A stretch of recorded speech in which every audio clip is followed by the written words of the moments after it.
சம்பாதிக்கிறதுக்கு கடின உழைப்பு இருந்தா மட்டும் போதும்.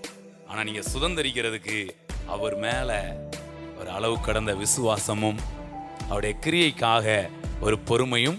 இப்ப காக்கா எத்தனை மணிக்கு கொண்டு வரலாம் சொல்லல, அது வரும் அப்படின்னு இருக்கிறாரு. அப்ப இவர் காக்காவை என்ன செய்யணும்? ஒரு அணில் அடிச்சு என்ன பண்ணிடக்கூடாது.